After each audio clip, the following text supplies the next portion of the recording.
Truck drivers are trained to make a call immediately after a wreck. They move quickly to cover their tracks.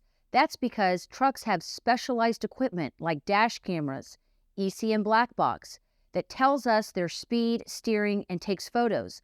All of this helps us know what the driver was doing and what the company failed to do leading up to the wreck. If you wait too long to call a lawyer, this information can be overwritten if not erased.